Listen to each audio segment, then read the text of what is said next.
Hola, saludos de quien les habla, Cristian Santos, colaborador del inversorinquieto.es y banquero privado de Anbank. En el podcast de hoy lo que queríamos es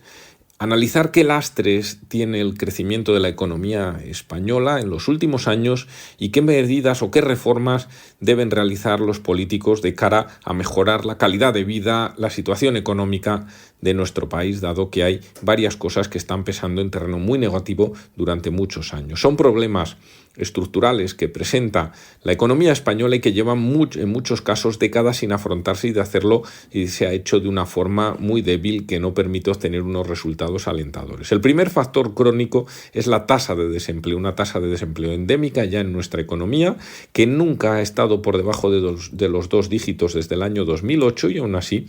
fue una tasa muy alta que duplicaba en aquel entonces la media de los países de la Unión Europea. Todavía hoy, con una tasa superior al 12% en indicadores EPA, dobla la tasa que tiene la media del resto de los países de la Unión Europea, la de Portugal, y casi lo hace con la de Francia, Italia y por encima incluso de la de Grecia. Recordemos todos los problemas que tuvo hace 10 o 12 años este país y triplica, si no más, a los países del centro de Europa y Países Bajos y nórdicos y buenas partes de los países del este. Además,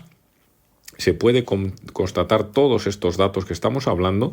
que se une una baja tasa de actividad, o sea, un número de trabajadores, estén o no en desempleo, sobre la población en edad de trabajar. Es decir, hay mucha gente que está muy acomodada, está fuera del sistema, está cobrando ayudas, subsidios y simplemente pues no quiere trabajar. Eso es un problema para la economía. Otro factor determinante en el lastre de la economía es el bajo nivel de productividad y los altos niveles de asentismo que se están produciendo en los puestos de trabajo de nuestra economía, incluidas las bajas médicas, que además han crecido de una manera impresionante en los últimos 3 años y no se puede achacar al COVID, porque en países de la Unión Europea ya han recuperado prácticamente o de todo el nivel anterior a la pandemia, que ya entonces era la mitad que el asentismo en nuestro país. Además,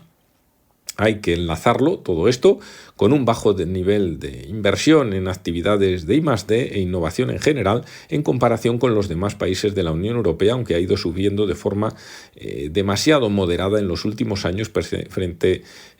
todo ello pese al fuerte incremento del gasto público, sea en consumo, inversión, la inadecuación en la formación y la disponibilidad de empleos de baja y media cualificación por la composición sectorial de la economía española. También hay que incidir en una mejorable capacitación de la dirección de las empresas, en particular de las pequeñas y medianas, y de las mucho más acentuado este problema en las micropymes, que es la principal fuente de creación de empleo y riqueza e innovación en el país.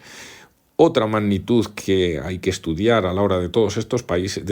problemas de nuestra economía es el déficit público estructural, que es muy alto, tanto el déficit primario como el que considera los costes financieros, pese a una composición de la cartera de deuda en buena medida de largo plazo, con medias de vencimiento 6-7 años aproximadamente, que provoca un incremento creciente que se notará mucho más en los próximos años de los gastos financieros por la subida que hemos vivido en los últimos 2 años de los tipos de interés para combatir la inflación. Sin duda, tuvo su origen en los problemas, esta inflación, los problemas de cadenas de suministro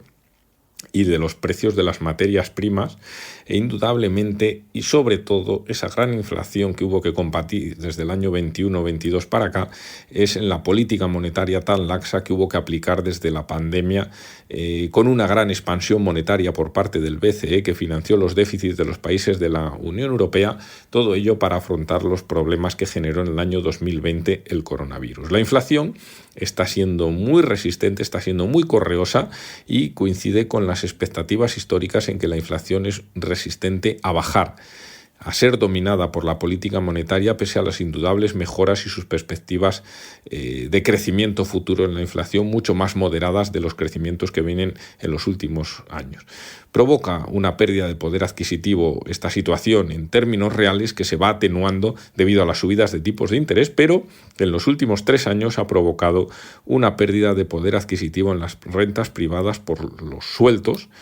pero que no ha sido el caso de las rentas públicas. Tanto en pensiones como en sus sueldos públicos sí que han crecido en promedio lo que subía la inflación. Recordemos el fuerte incremento en gastos pensiones que está lastrando de una forma importantísima las cuentas de la Seguridad Social, compensando todo ello,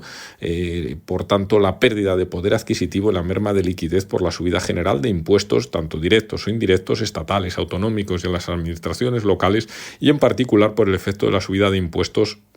como consecuencia de la no actualización de las tablas de tributación del IRPF. Es decir, el gobierno no ha deflactado con la alta inflación las tablas del IRPF y por lo tanto es otra subida de impuestos encubierta que contribuye a restar liquidez a la economía. Todo esto afecta a los trabajadores por cuenta ajena. La subida fiscal además ha sido mucho más intensa en los productos de la cesta de la compra, productos básicos,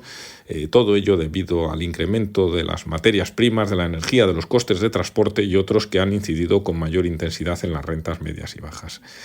En los últimos años, otro problema importantísimo es la influencia del gasto e inversión pública en la explicación del crecimiento del PIB.